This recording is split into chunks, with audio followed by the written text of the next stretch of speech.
Hello everyone, welcome to Kaizen Minds Academy. Improve daily, achieve greatly. अभी तक हमने basic terms में 5 चीज़ें पढ़ी। एंटिटी क्या होता है, बिजनेस ट्रांजैक्शंस क्या होता है, अकाउंट, कैपिटल और ड्राइंग्स क्या होता है, राइट। आज हमें पढ़ना है कि ये लाइबिलिटीज़ क्या है, ठीक है। So today's topic of discussion is what are liabilities. There are various classification of liabilities which we are going to study today. ठीक है, so let's begin.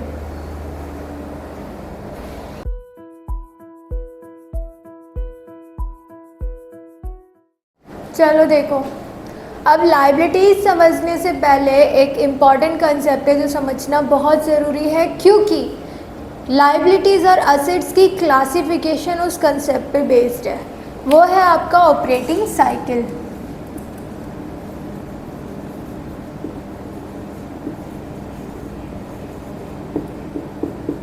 देखो, ऑपरेटिंग साइकिल क्या होता है। एक बिजनेस जब गुड्स पे पैसे खर्च करता है, ठीक है, जैसे आप ऐसे समझो आपकी बेकरी थी, उस बेकरी में आपने क्या किया, रॉ मटेरियल ख़रीदा। अब केक मफ़िन्स हवा में बनेंगे नहीं, आपने रॉ मटेरियल ख़रीदा, उसके लिए पैसे खर्च किए होंगे। सपोज़ 20,000 रुपीज़ आपने खर्च किए। अब वो 20,000 रुपीज़ लगा के आप रॉ मटेरियल लेकर आए, उस रॉ मटेरियल से आपने गुड्स बनाए, ठीक है, आपने केक एंड मफ़िन्स बनाए, एंड देन वो केक एंड मफ़िन्स आपने सेल किया। अब जब आपने सेल किया तो ज़रूरी तो नहीं है सारे कस्टमर्स ने आपको पेमेंट तुरंत कर दी होगी। कुछ ऐसे कस्टमर भी होंगे जो कुछ टाइम बाद पे करेंगे, मतलब आपसे उधार पे, क्रेडिट पे सामान लेकर गए हैं, तो आपके डेटर्स हो गए वो। जब वो डेटर्स भी पैसा वापस कर देते हैं और जितना पैसा आपने उस गुड्स को बनाने में लगाया था वो सारा आपका घूम के कवर हो जाता है पूरा, तो उस पूरी एक साइकिल को हम ऑपरेटिंग साइकिल बोलते हैं, ठीक है। तो ऑपरेटिंग साइकिल क्या होती है, the time taken by a business to convert its goods or raw material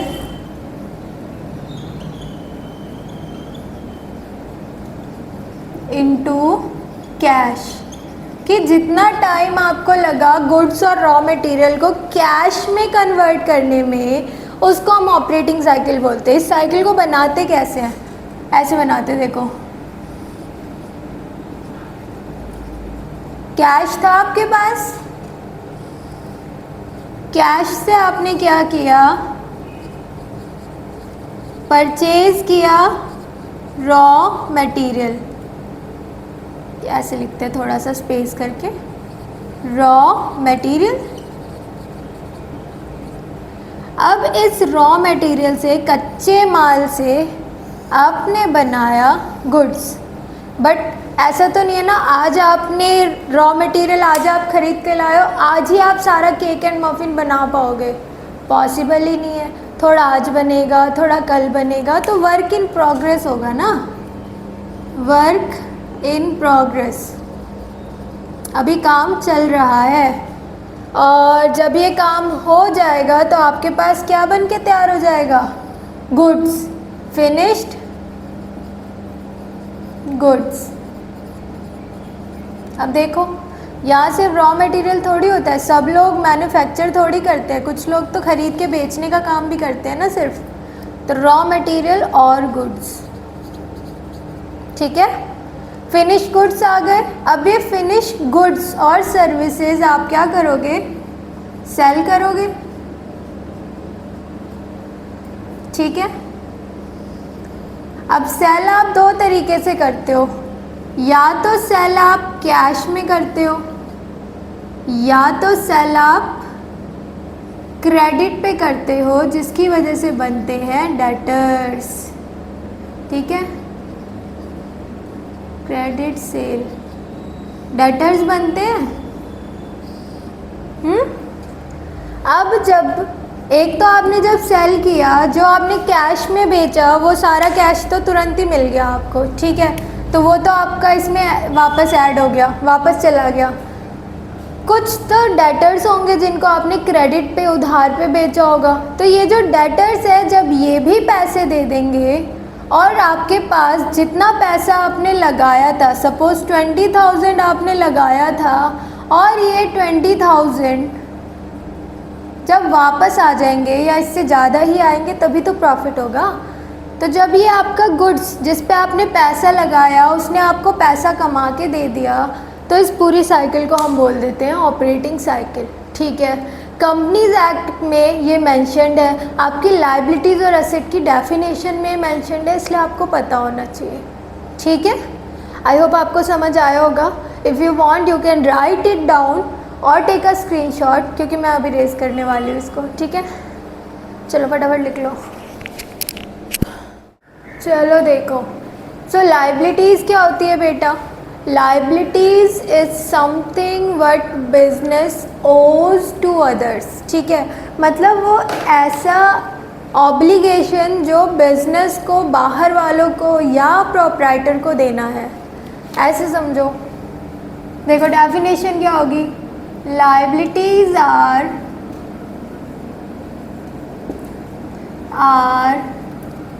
obligations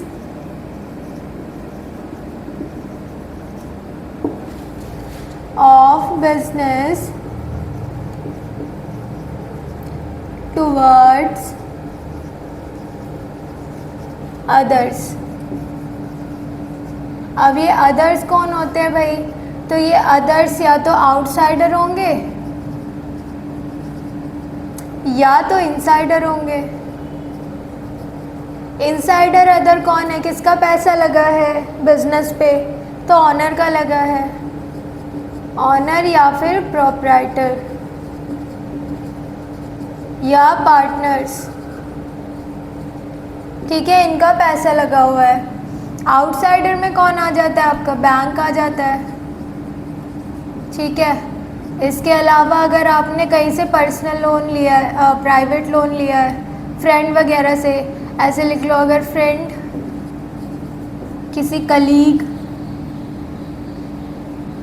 friend लिख लो ना, सबसे बढ़िया है फ्रेंड, या किसी भी नोन से या अननोन से, अगर आप लोन वगैरह ले रहे हो, ये सब आउटसाइडर है। बैंक ओवरड्राफ्ट हो गया, ये आउटसाइडर लायबिलिटीज़ है, ठीक है। अभी डिटेल में एग्जांपल्स की डिस्कशन में करूँगी। तो इनके प्रति ऑब्लिगेशंस जो है लायबिलिटी कहलाती है। मींस बिजनेस जो है, अगर वो पैसे कहीं से भी सोर्स, उसका सोर्स कोई भी है, चाहे वो ऑनर है, चाहे वो बाहर से क्या बोलते हैं, इंटरेस्ट पे लोन उठा रहा है, वो सब चीज़ें उसकी लायबिलिटी है, उसे रिटर्न करना है, ठीक है। तो इसको और क्या बोल सकते हैं? Liabilities are the claim on business assets. Business के जो एसेट्स है उसका क्लेम लायबिलिटी है। इसको ऐसे समझो कि बिजनेस में जो भी एसेट्स हैं, चाहे वो कैश है, चाहे वो कोई फर्नीचर है, मशीनरी है, स्टॉक रखा है, वो है, कहीं ना कहीं से तो परचेज़ किया होगा ना। और परचेज़ करने के लिए जो मनी आपने यूज़ किया, उसका सोर्स क्या है? उसका सोर्स ये लायबिलिटीज़ है, ठीक है। आप ऐसे समझो कि अगर हमारे पास कैश, जो कि एक एसेट है, ₹20 लाख है अभी बिजनेस में, तो ये 20 लाख रुपीस आए कहाँ से हैं? इसका सोर्स क्या है? सोर्सेस क्या है? 12 लाख ऑनर ने इन्वेस्ट किया है और 8 लाख का बैंक लोन लिया है। तब बिजनेस में हमारे पास 20 लाख रुपए खर्च करने के, ठीक है। इसीलिए कह रही हूँ कि liability are the claim on business assets, ठीक है। अब ये जो लाइबिलिटीज़ होती है ना, ये दो ब्रॉड कैटेगरी में डिवाइडेड है। वो दो ब्रॉड कैटेगरीज क्या है? स्क्रीनशॉट लेना है किसी को? ले लो फटाफट। 1 2 3 4 5। चलो देखो,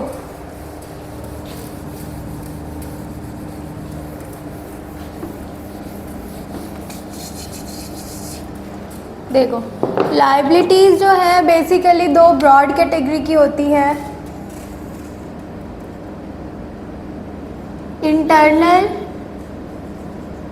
इंटरनल लाइबिलिटीज़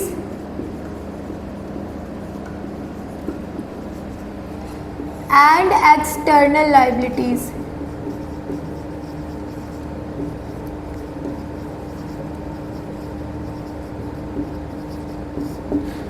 इंटरनल लाइबिलिटीज़ मतलब ओस टू ऑनर। ऑनर को जो पैसे देने हैं वो इंटरनल लाइबिलिटी है। Other than owner, owes to other than owner. Owner के अलावा जितने भी लोग हैं या इंस्टीट्यूशंस हैं, उनको जो पैसे देने हैं उनको बोलते हैं एक्सटर्नल लाइबिलिटी। ठीक है, तो अब ध्यान से देखो इसमें इंटरनल लाइबिलिटी क्या होती है। इंटरनल लाइबिलिटीज़ क्या होती है? देखो इंटरनल लाइबिलिटीज़ क्या क्या हो सकती हैं?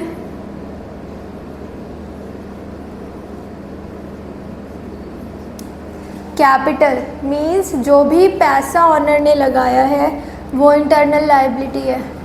इसके अलावा ऑनर को क्या मिलता है? प्रॉफिट्स। और क्या मिलता है?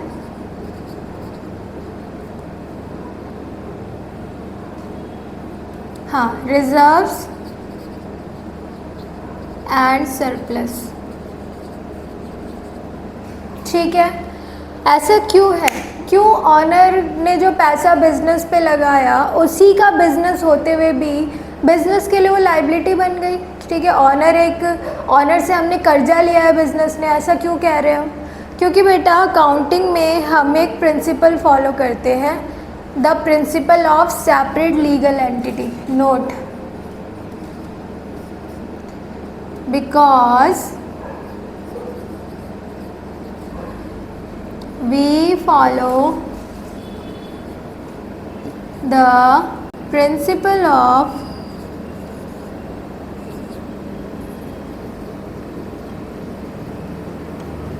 separate legal entity, which states that business is separate from its owner और proprietor। ठीक है, तो बेसिकली ये सेपरेट लीगल एंटिटी का कंसेप्ट इसलिए बनाया क्योंकि कई बार क्या होता है, जो ऑनर्स होते हैं ना अपने पर्सनल खर्चे भी बिजनेस के नाम पे दिखाकर टैक्स बचा सकते हैं। ठीक है, टैक्स में छेड़खानी कर सकते हैं, गलत इंफॉर्मेशन शो कर सकते हैं, इसीलिए बिजनेस को सेपरेट रखा गया, ऑनर को सेपरेट रखा गया। ऑनर ने जितना कैपिटल बिजनेस पे लगाया है, कल को अगर बिजनेस बंद होता है तो वो सारा कैपिटल उसे ऑनर को वापस करना पड़ेगा। ठीक है, समझ में आ गया? तो इसीलिए इंटरनल लाइबिलिटी कौन हो गया? ऑनर। एक्सटर्नल लाइबिलिटी हमारी दो टाइप की होती है बेटा। वो दो टाइप कौन सी होती है?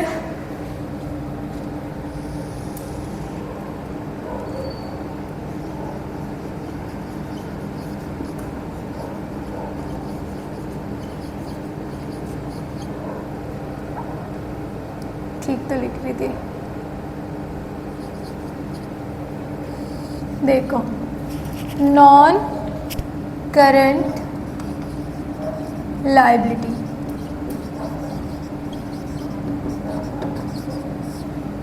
ठीक है, तो एक्सटर्नल लाइबिलिटी को हमने क्या किया कि दो तरीके से डिवाइड कर दिया, current liabilities and non current liabilities. ऐसा क्यों किया हमने? ताकि हम इस साल के खर्चे या इस साल की लाइबिलिटीज़ इस साल कैलकुलेट कर सके और नेक्स्ट ईयर की लाइबिलिटीज़ नेक्स्ट ईयर में हमें पता हो कि क्या है, ठीक है, इसलिए हम ऐसा करते हैं। तो करंट लाइबिलिटी और नॉन करंट लाइबिलिटी क्या होती है? देखो, करंट लाइबिलिटी क्या होती है? टू बी पेड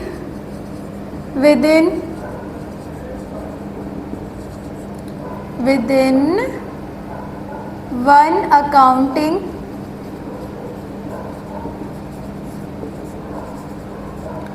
और ऑपरेटिंग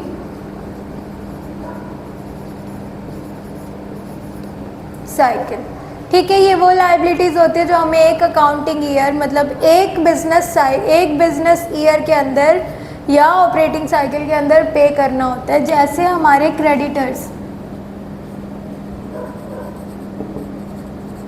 इनके साथ क्या है? क्रेडिटर्स के साथ इनसे हम क्या करते हैं ना, उधार पे रॉ मटेरियल्स या गुड्स परचेज करते हैं और with in one year, with in few months, 1 month, 2 month, 3 month में हमें इनको पे बैक करना होता है। हमें 3-4 साल तक नहीं रोक सकते इनको, ठीक है।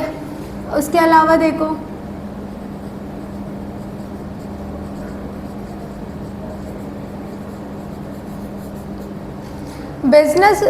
बैंक आपको ये फैसिलिटी देता है कि आपके बैंक अकाउंट में जितना बैलेंस है आप उससे ज़्यादा निकाल सकते हो, ठीक है। ये फैसिलिटी करंट अकाउंट में मिलती है, जो बिजनेसेस वगैरह के अकाउंट होते हैं ना उसमें मिलती है। तो वो भी हमें with in 1 year 1 accounting period पे करना होता है, ठीक है।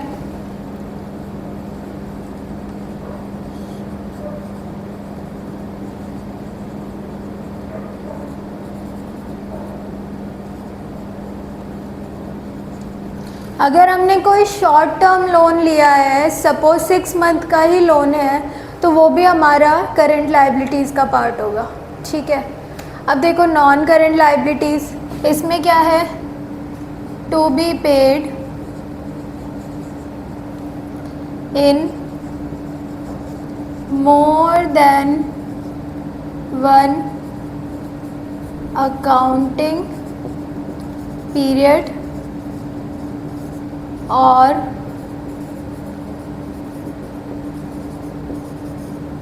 ऑपरेटिंग साइकिल, ठीक है। ऐसी लाइबिलिटीज़ जो हमें अभी नहीं पे करना, लंबे समय के बाद पे करना है, आज नहीं करना बट आगे करना होगा, बट वो 1 साल से ज़्यादा का टाइम पीरियड है।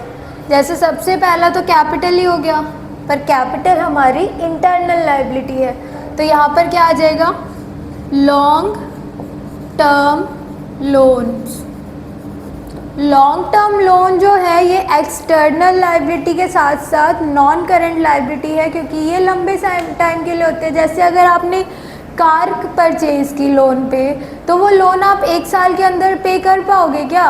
अगर कर पाते तो आप सीधे पैसे दे के नहीं कार ले लेते, आपको लोन क्यों लेना पड़ता? तो लोन ऐसी चीज़ हो गई जो हमें 1 साल से ज़्यादा में पे, जब पेमेंट 1 साल से ऊपर चली जाए तो नॉन करंट लाइबिलिटी, पेमेंट 1 साल से कम है तो करंट लाइबिलिटी, पेमेंट ऑनर को करनी है, ऑनर का पैसा है, ऑनर को देना है, तो इंटरनल लाइबिलिटी, ठीक है।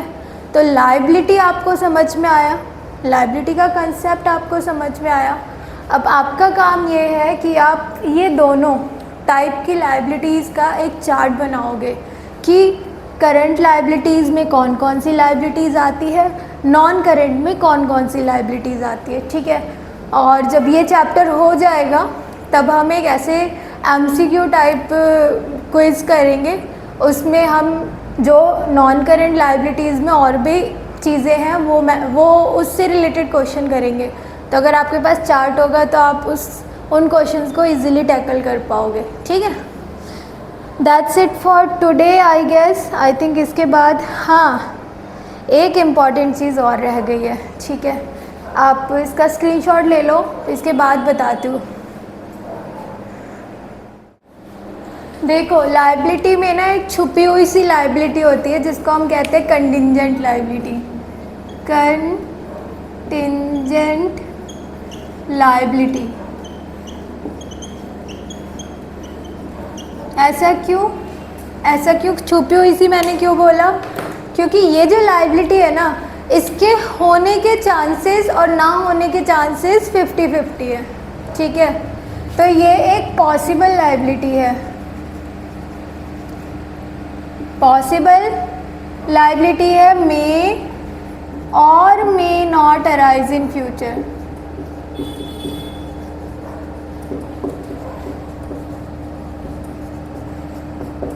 ये हो भी सकती है, नहीं भी हो सकती। जैसे for example a company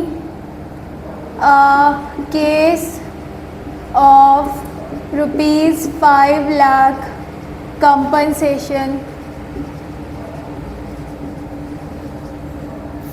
was filed on Baking and Co. ठीक है, किसी ने ना, किसी कंज्यूमर ने 5 लाख का ना एक कंपनसेशन केस फाइल कर दिया बेकिंग एंड को के ऊपर। अब अगर वो कंज्यूमर जीत जाता है तो 5 लाख रुपए बेकिंग एंड को देने पड़ेंगे ना, तो लायबिलिटी बन गई। बट अगर वो कंज्यूमर हार जाता है तो नहीं देने पड़ेंगे। तो ऐसे में ये लायबिलिटी जो है ना 5 लाख की, जो 5 लाख हमें देने हैं, उसकी श्योरिटी नहीं है, मतलब ये अनश्योर लायबिलिटी है। तो ऐसे में इसको शो कहाँ करेंगे, कहाँ दिखाते हैं? तो इसको हम दिखाते हैं फुट नोट, जो अब हो गया है notes to account. Notes to account, notes to accounts में दिखाते हैं। सिंपली वहाँ पे जाकर ऐसे लिखेंगे, देखो, कंटिंजेंट लायबिलिटीज़